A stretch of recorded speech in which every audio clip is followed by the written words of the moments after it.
sure you can handle this trip alone? Well, somebody's got to mind the store. If you're so anxious to get outside after the tourists leave, I'll put you in charge of the cleanup crews. Thanks a heap. Come next weekend, the tourists are going to outnumber the ants. They do every holiday. Here's my itinerary. I'll make camp in Echo Canyon.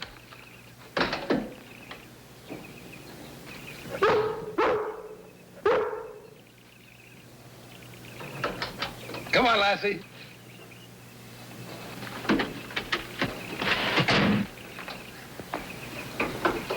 I'll see you tomorrow.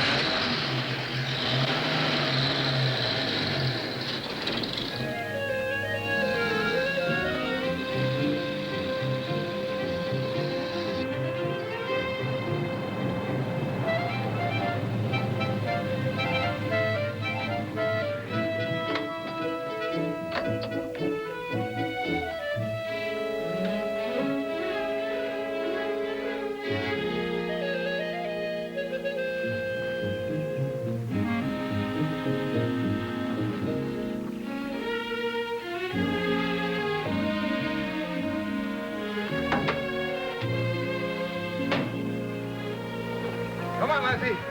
Come here, Lassie.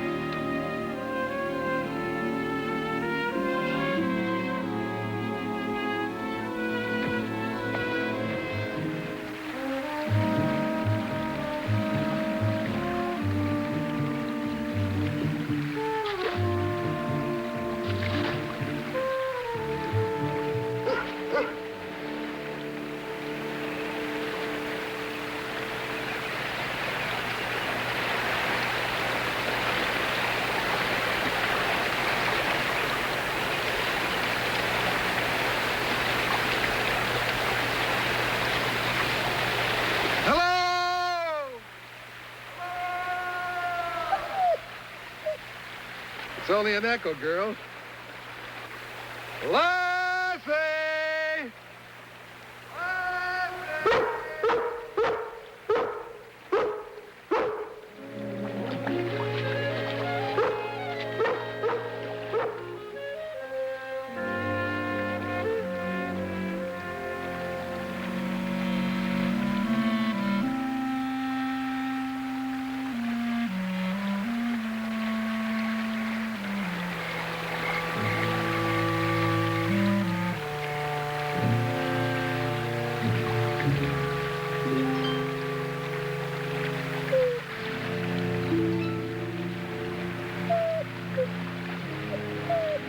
What's the matter with me? My head, it feels like a fever. Oh, I'll be all right, girl.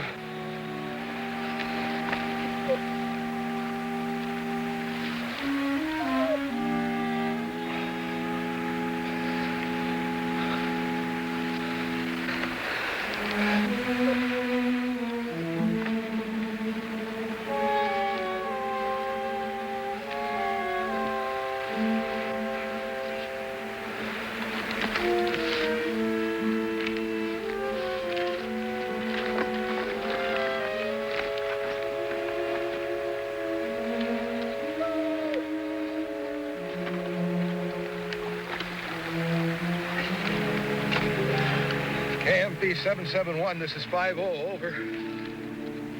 Mike, you read me, this is 50. Of course he can't. This canyon, the signal can't get out. I've got to get out of here.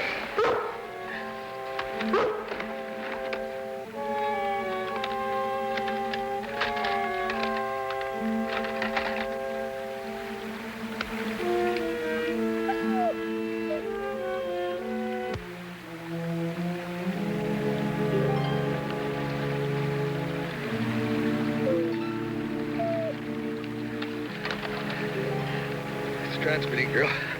You clear the canyon where they can hear you. Go back to the truck. Go on, Lassie. Go back to the truck. Go on.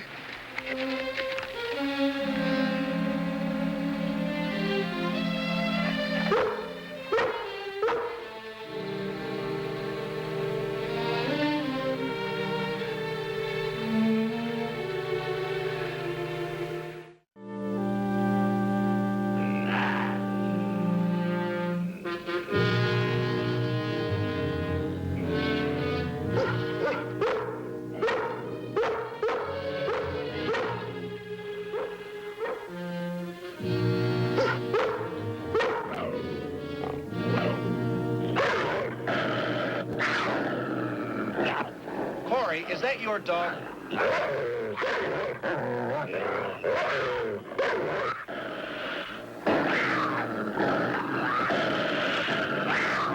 Cory Stewart, can you hear me?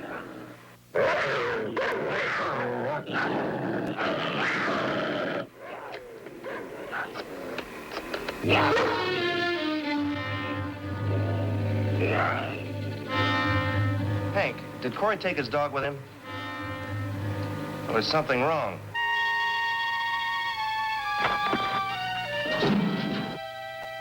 Look, I don't like the sound of it. I think we should send a chopper up there. Right.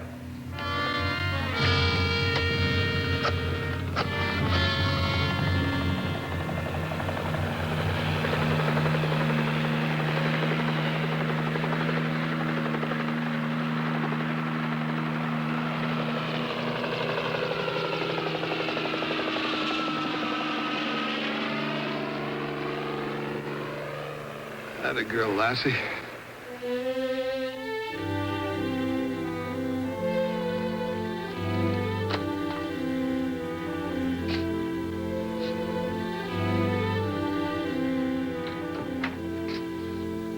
Well, nice to see you up and around. How do you feel? Oddly enough, pretty good. Whatever hit me cleared up about as fast as it came on. What's the story here? Here it is. Black and white with little red and green pins. I just finished talking to John Fisher's wife. That's John right there. He was working on bark beetle control when the sickness hit him early this morning. Doctor can't put his finger on it, same as you and all the others. More cases all the time. Could be some kind of contamination.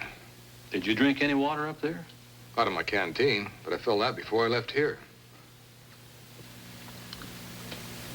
Wait a minute. I made coffee out of water from the stream. You boiled it, didn't you? Well, of course. What else? Could be some kind of an insect or a virus. Warm weather brings them out. I remember an outbreak of virus-carrying insects a few years ago up north. They had to quarantine an entire area for several months. Hoo-wee. We'll have 2,000 tourists banging on our door next weekend. You gonna lock them out? Well, I hope that won't be necessary. What's the weather report? Sudden downdraft of cold air easterly, low clouds, rain but a night. We're going to have to start somewhere. Might as well start with contamination. I want you to get me water samples from every stream, creek, and dam in this area. Run tests on them. And if there's one of those tests that doesn't check out pure, you get back to me right away. And I'll want those water samples before it rains. Check.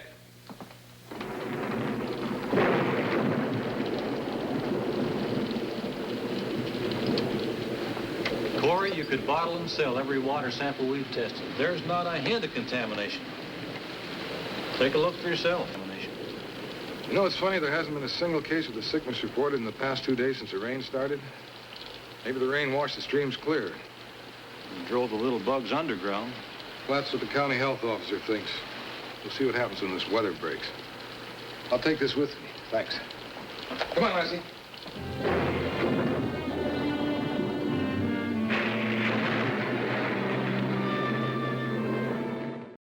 So far. That is 57 cases reported. Seems to be creeping down the mountain, but only on warm days, and frankly, I don't know what to make of it. What's your opinion, George? Corey already has my recommendation.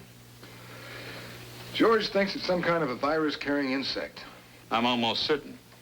For days, I've been urging Corey to start aerial spraying. The longer you put it off, the more people are going to be stricken. When you can prove to me that it's a bug, I'll recommend that the forest be sprayed, but not before. Isolating a particular insect could take weeks, months. Every symptom, every indication points towards a viral infection, the pattern of spread, the easing off during cold weather. Now, George has been county health officer ever since I can remember. Now, he should know what he's talking about. Well, I admit he makes a good case of it.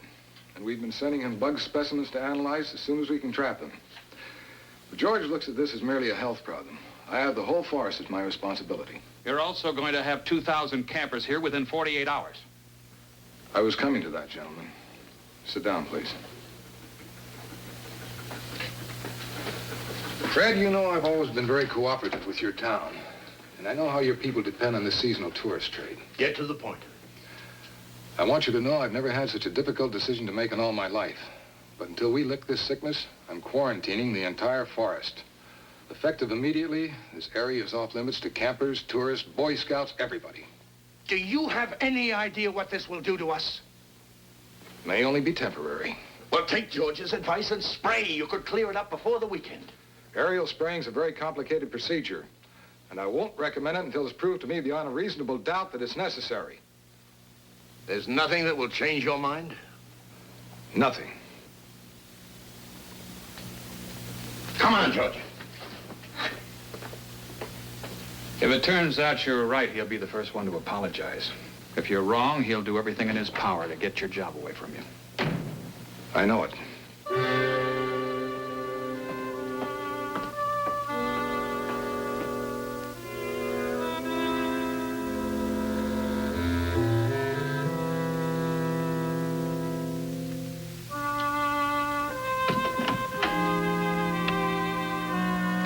No use you two starving yourselves. That looks pretty good. Well, that's true Southern cooking.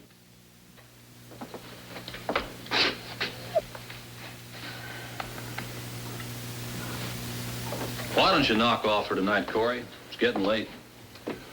I'm not going to let this beat me. Somewhere in all these reports, there's a little old clue that's just sitting there laughing at me. I can feel it. I know it. Look. Sickness starts here with me. It moves down the mountain and it spreads out. The weather turns cold, it suddenly stops. The weather warms and it starts again. But it never gets beyond the boundaries of the mountain. You still think it's contaminated water, don't you? But we analyzed the water twice. No contamination. Now, how can it be water? Hank Whitfield speaking. He's the supervisor. I was expecting him. Hello, Bill. Mayor Rankin has been bending my ear for the last hour. I realize you had to do it, but shutting down the forest just before a holiday is a serious blow to his town. Are you any closer to clearing this thing up? I won't be close until it's solved. It's that kind of a problem. Rankin has the county health people on his side, and he claims that you're just being stubborn. Maybe I am, but I'm not going to let him high-pressure me into doing something I consider unnecessary. Look, I'm on your side, but he isn't stopping with me. He's burning a wire to Washington. I expect some tough questions, and I need some convincing answers. I understand your position, Bill. Look, do me a favor. Stall him. Give me 24 hours. That's all I ask. One more chance to beat this. Agreed? Thanks, Bill. You hit the sack. Nothing more I can do? I want you out the first thing in the morning. Tomorrow's going to be hot. Get all those roads barricaded, quarantine signs up, pull in all your work crews, confine your lookouts to the towers. I don't want anybody in the forest. Right. Night, girl.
got there, girl?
What's the matter, girl? You had one of those corks in your mouth. You got a bad dose of that poison. Easy, girl. Easy.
Won't be long now.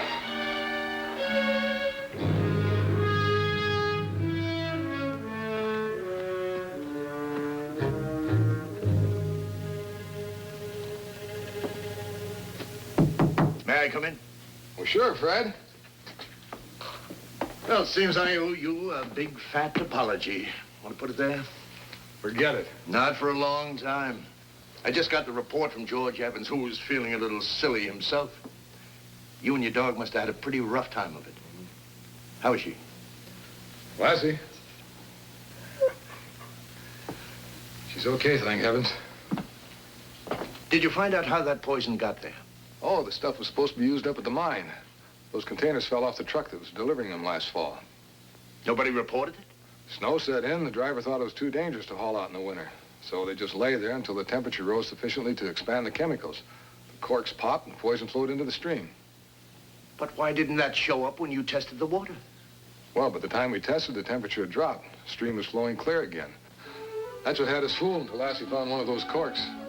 I'll tell you, Fred, I was scared there for a while. Thought I'd lost her. I thought sure I'd lost her.